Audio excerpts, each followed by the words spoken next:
This is the Fifth Estate Winning Headlines, your media police post. Brought to you by the Fort Hall School of Government, coming to you from Nairobi, Kenya.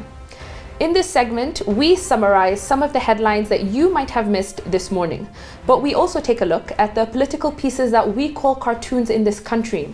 Today is the 16th of July, 2020, and I am 2J. I am JM. And I am DM. Let's take a look at today's headlines. On the Daily Nation, virus puts schools on deathbed.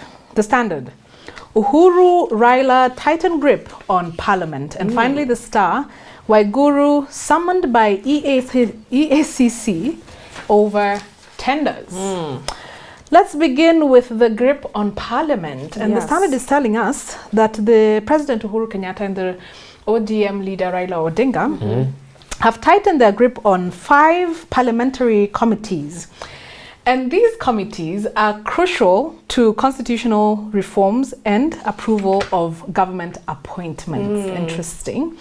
So the paper is saying that the 2 party leaders packed the committees with their loyalists. And in specific, the committees are the Justice and Legal Affairs Committee, Committee on Appointments, Budget and Appropriations, Finance, and Delegated Legislation. So those are the committees. And of course, this comes hot on the heels of all the Jubilee Party changes that have been happening this year. The leadership of the houses themselves have been changed, and now we're down to the committees.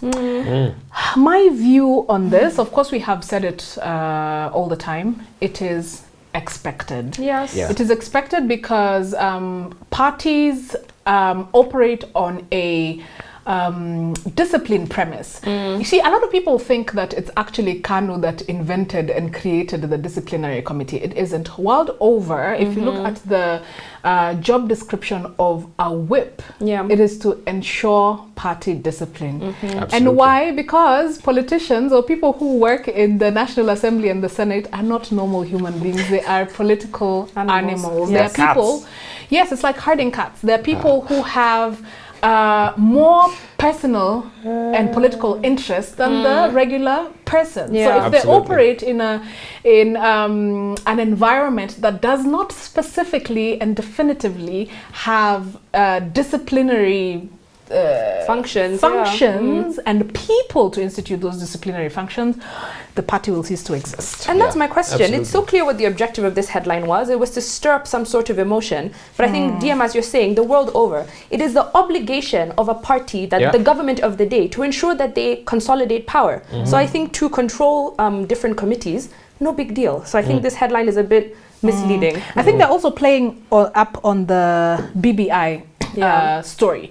But if there was no BBI, I think the changes would still have happened if there were still deviant elements in the party. Changes would still have happened. That is the disciplinary trajectory. What is happening in the Daily Nation? In the Daily Nation, more corona-related news in relation to the education system. So they say in the Daily Nation, more than 300,000 learners are likely to miss classes when the academic year begins, as private schools are hit hard by the pandemic. So they talk about how the Kenya Private Schools Association said that more than 1,000 learning institutions may not be in a position to take back their students. This is because they're unable to pay bills for teachers, for loans, being evicted from their premises. And so they talk about how they had requested for NUT to help give them funding. But NUT has said that it's not their job to. They have no contract with business-oriented learning institutions, and it would be a violation of government policy to provide funding to private institutions. I do not know what to say about this story. I guess because when you talk about private schools, it is a system of elitism, so I don't know how I could argue in favor of that. As much as I do think it is unfair, they talk about how they do hire TSC qualified teachers. So instead, we're going to flip the argument, as JM has suggested, and we're going to blame China, right? Not only have they given us the corona pandemic, they have then gone on to produce 2 other viruses that may hit the world, the H1N1 swine flu and the bubonic plague, which we have not seen since the 14th century. So if anything, they should be giving us reparations the world over to deal with some of these unintended consequences. Absolutely. I also don't really know what to comment about this story because it's It's tough. It is tough, yeah. It's Hard tough for all decisions of to us. make, yeah. What do you do? Yeah. Okay then, the Star, back to politics. Yes, so in the Star we have here a story about Waigoro's latest perils. So the anti-graft detectives from the EACC have summoned Anne Waigoro for grilling over suspected tender irregularities in her county. A few weeks ago, as you very well know, she was acquitted by the Senate. And the Senate said there was no nexus between the governor and those culpable of wrongdoing. But then again on Monday, some Kenyaga ward representatives began pushing for the dissolution of the county. And so the Star says that this is bad timing for Anne Waigoro. It comes at a time when she has been positioning herself as a potential successor to President Uhuru Kenyatta in the Mount Kenya region. To the Game of Thrones. Yeah. Yeah, you know, Sad. I really wonder about this Waiguru story because she's facing storm after storm. I wonder if it's valid or is she attacked because of her leadership style? You know, usually she's quite aggressive, they say. Or people who are aggressive or effective or want things done, bulldoze, perhaps face this kind of perils. Yeah, it's true. Sometimes I feel like the EACC picks and chooses when they want to be effective. And I think this could be one of those instances, but I guess only time will tell. Time will tell. We do have a 3-part criteria that we use to analyze the headlines for you. We ask, is it topical or speculative? Is it repetitive or groundbreaking? And finally, is it effective or just plain lazy? I would toss Quick the vote. Daily Nation. Viruses put schools on deathbed, really? The Standard I would buy. Yes, exactly. Yeah, Standard. That's true. So the Standard gives us our winning headline. On to the political pieces that we call cartoons in this country. And just like the headlines, we have a 3-part criteria that we use to analyze them for you. We ask, is the cartoon humorous or dry? Is it satirical or pessimistic? And finally, is the cartoon effective or is it just plain lazy? What do we have in the Daily Nation? In the Daily Nation. In the Daily Nation, we have a jet taking off. However, it is being weighed down by a huge coronavirus that is at the tail of the plane. However, the captain is saying, this is your captain speaking, we are taking off all the same. Oh my goodness. I guess this is a commentary because yesterday domestic flights resumed. Despite COVID-19, but we are told, however, that they're taking a lot of precautions and have put in place a lot of protocols to protect the crew and the passengers, including having high efficiency particulate air to filter. It's a system that filters air during the flights to clean it. I don't know. I refuse to get on a plane. I'm sorry, it's not good. No, I can't do it. It will be a hot box of corona, or maybe not. Possibly. Especially if they take precautions. And then we must also remember there are people for whom travel is essential at this time for personal or even business reasons. And quite funnily, the irony in some of this is that air travel is a lot cheaper than it was pre-corona, as opposed to road travel, which has almost doubled in expense. So it's demand and supply. Because a lot of people are looking to catch matatus inward into the country, or up country rather. In the Standard, we have Raila Odinga, who's looking very determined and jubilant, and he's walking on people's heads, holding a piece of paper written 2022 candidate. But it's worth noting that the people that he's stepping on look gleeful, happy, and mesmerized. Hypnotized. And hypnotized even. I think that's the word with the spirals on their eyes. I think Ado is telling us a lot of things here. And commenting on the perpetual presidential candidate of this country. And that I think he really rides on... popularity and adulation and admiration, the hold that he has over his populace. I don't know if that is what Gado is telling us here. I was also wondering, as he's holding the paper that says 2022 candidate, I mean, there has been speculation that he may not vie for any, position himself. So he's about to hand the paper exactly. He's going to tell us who his, suggestion is. I don't know. And the people are ready to accept whatever Baba says, people will go with. I see. Interesting Raila cartoon. Was born to run for president. He will be on the ballot. Is his destiny. Okay. There's a Sufuria in the Star. In the Star, we have caricatures here of Caleb Kositan, the Deputy Secretary General of the Jubilee Party, and the Secretary General himself, Rafa Tudru. who appears to be cooking the account books of the Jubilee Party. He's stirring them up, and he's taken a spoon there to sip what it tastes like. And Kositan is saying, smells fishy, while pointing towards the cooked books. I quite love the cliche here of cooking the books. Cooking the books, Very obvious, Yeah. quite funny. Yeah. But I think what's also strange is that Kositan, he's also wearing an apron. So it's to say that he was in the kitchen at the time that the cooking was happening. Part and parcel of Or cooking. he's unwillingly wearing the apron because he's Tuju's deputy, so he has to be there working. Tuju looks pleased. I think there's also the saying there of too many cooks. I think one cook is the one who suffices for cooking. Or if it's too hot, get out of the kitchen. Who is that dedicated to? To Kositan. Yes, I suppose. So what gives us our winning cartoon? I think we give it to the star. The star. It is Yeah. humorous and effective. So the star gives us our winning cartoon. Before we get into the final thought, I'd like to remind our viewers to please subscribe to our YouTube channel. So what's our final thought? And now our final thought. Today is inspired by a book entitled Africa's Greatest Entrepreneurs, written by Moki Makura.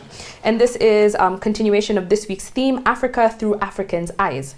So this book looks at some of Africa's successful entrepreneurs.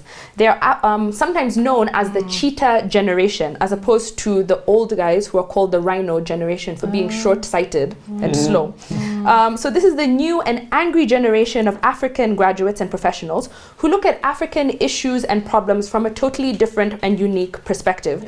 In fact, if you Google search the cheetah generation, you get more than 9 million hits. So it's a real thing. So Moki says that Africans sometimes hesitate to tell their own stories. And so she took it upon herself to write this book in an attempt to showcase the heroes in the business world on the continent. And they all share this one distinction of having made it in Africa.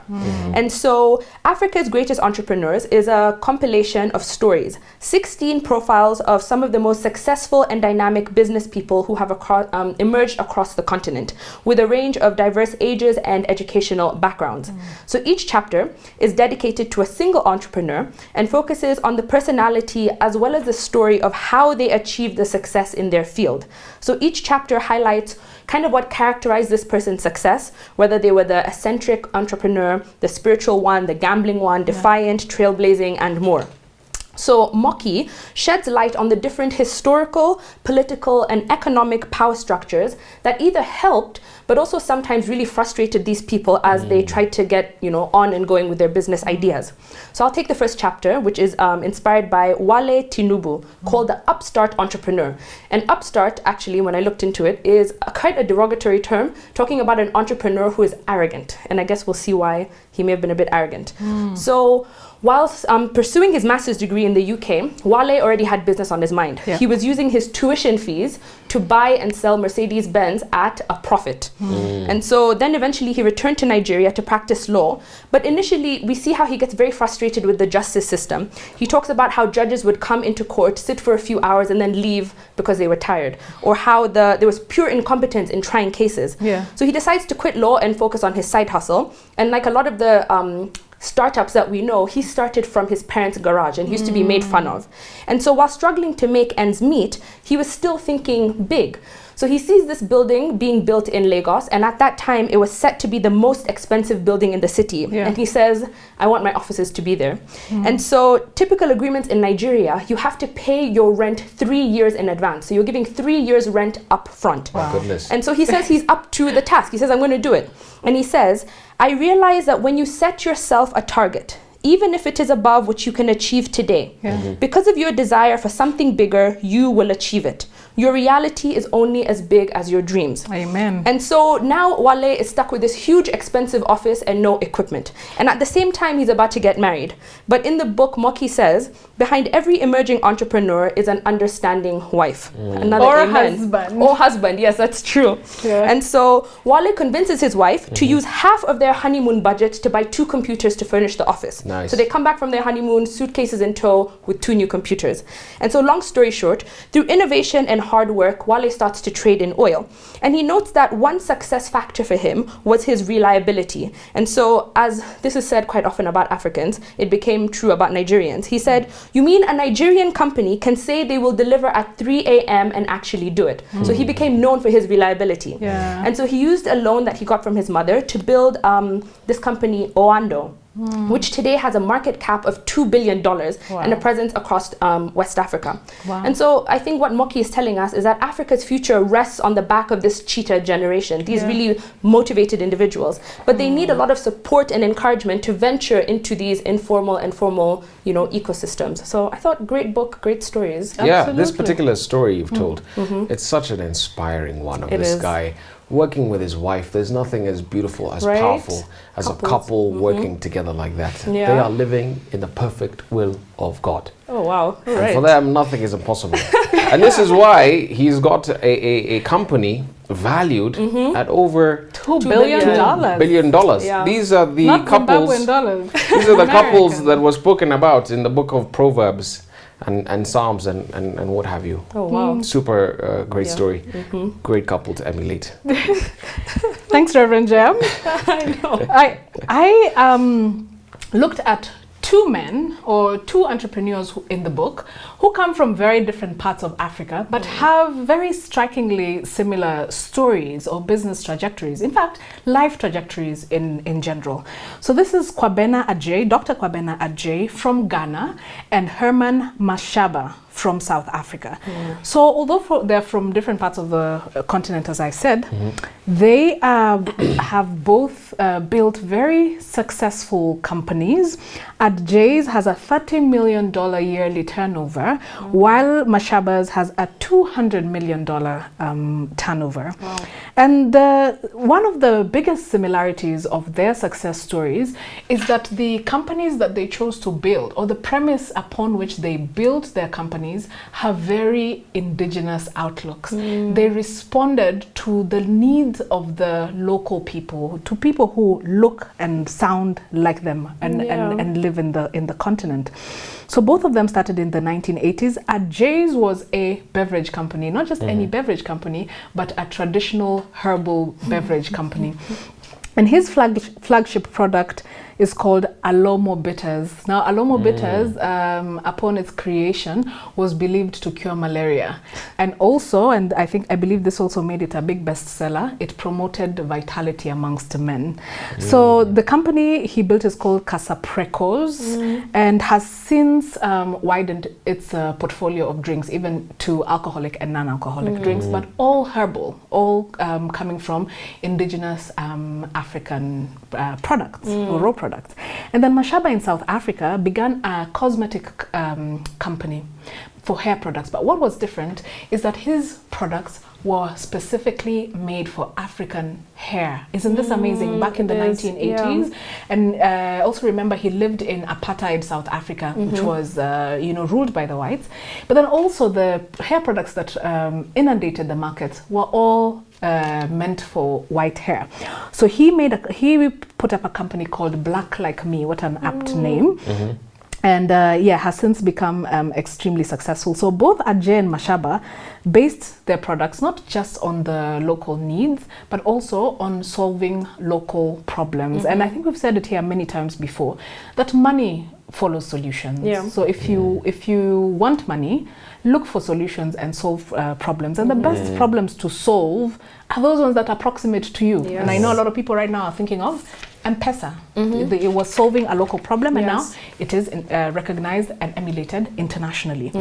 Then the other thing, I'll amalgamate all the other reasons that they are similar. One is that they were both a rags to riches story. They came from very humble backgrounds, and they both realized that it is education that can get them out of that cycle of poverty. So both of them were highly educated up to the university level. Adjei even got a doctorate. But the other remarkable similar thing about these entrepreneurs is that when their businesses became very successful, they ventured into politics. Adjei was a member of parliament in Ghanaian region called Oti for 10 years, and Mashaba was the mayor of Johannesburg just up to November last year, November 2019. Incidentally, I just read towards the end, Ajay passed away. He was in his 70s, quite young, passed away in November, same time that Mashaba ended his tenure as the mayor of Johannesburg. He resigned. Yeah, so this was quite an inspiring story. I liked that they eventually became politicians, and I wondered, and I think actually that perhaps for Africans, it is better to have politicians that are more three-dimensional. They're not politicians for the sake of being politicians. And they're not venturing into politics in order to make money. They come into politics when they already have things to contribute to the people. But surely, DM, there must be some downside of having a hustler become a politician. There is. Perhaps it could be that they never let go of that insatiable need to accumulate, the appetite to accumulate, because you always remain. And in fact, I heard this on an interview, or it's on TV, by Oprah Winfrey. She was saying that she herself, and she's known to be one of the richest people in the world, she says that it took a really long time for her to flip her mind from being a poor person. Even as a millionaire, she would go to a shop and see shoes that she likes, but she only chooses one. It takes so long to choose one pair, yet she could buy the whole shop. Yeah. So there's that as well too, Jay. So I'll talk about the defiant entrepreneur, that is Richard Maponya, of South African descent. Maponya was born on the 24th of December 1920 and passed on just the other day on the 6th of January 2020, aged 99 years. In the year 2007, he was awarded the Order of the Baobab for his excellent contribution to entrepreneurship despite oppressive apartheid conditions, which I'll mention shortly, and also for serving as an inspiration to disadvantaged South Africans. As a side note, the Order of the Baobab is an interesting one. It's named after the baobab tree, which was chosen because it is a symbol of endurance and tolerance. It also holds a special place in Africa, we are told, as a meeting place in traditional African societies. And maybe these are the orders that we should slowly transition to, even in Kenya, from EBS and OGW, Golden Warrior, Burning Spear, something like that. Make it sound a little fancier. So Maponya trained as a teacher initially, but in the 1950s he began working at a clothing company, selling garments to the bottom of the pyramid South Africans, and at that time those were peasants, those were miners. And Maponya had a knack for selecting and retailing clothing fabric that particularly appealed to black people. And that talent then therefore distinguished him from his colleagues and made him very successful. Now his Muzungu manager took a liking to him because of his success, but would often remind him that he had a ceiling over his head because he could not be promoted to manage other Muzungus, white people, you know, not back then. And so he decided to keep hustling despite stagnating in his position. And as the saying goes, all things come to he who hustles while he waits. And that's precisely what he did. And so while working for the Muzungu, he was given access to second-hand clothing, which he then sold to the black people. And that allowed him to build a capital base from which he then launched his business in the year 1956, after his patron retired from the company that he was working for. And so he also decided to then, at that point when the patron retired, he decided to set off on his own. He applied for a license from the government of South Africa to set up a retail clothing store in Soweto, but that wasn't given to him, although they did tell him that you can open a grocery store. So he took that opportunity and said, okay, well and good. So he opened that, and it ended up being a success. He ended up opening a whole chain of them. But while he was at it, he also secured key positions in influential lobby bodies, such as the Johannesburg African Chamber of Commerce. And through those positions, he was able to coalesce black people together, to rally them to advance their rights in terms of freedom to conduct business in the capital and in South Africa. Finally, his most visible sign of success was the 65,000 square meter Maponya Mall that he built in Soweto, which was officially inaugurated by former President Nelson Mandela in the year 2007. So a man who went through a lot of struggle, but withstood that, who endured all the hardship and built a did so multi-billion-dollar business. A lot, Yes. Wow. I will leave you with a quote in the spirit of African business. Yes. And it's from a man called Charles Igwe from the Nollywood Global Media Group in Nigeria. And he says, getting things done is better than having things perfect. Yep. Done is better than perfect. Whatever you have in your hands, get going with it. Just do it. Does that remind you of another quote, Jerome? It does, it does. Something that we usually say here at the Forto School of Government, that it is better to execute an imperfect plan violently than to violently perfect a plan to execute. Brilliant. And with that, please remember to subscribe to our YouTube channel, and we're also on your TV screens on Pang Free to Air, Star Times and Go TV. Have a good evening and see you tomorrow.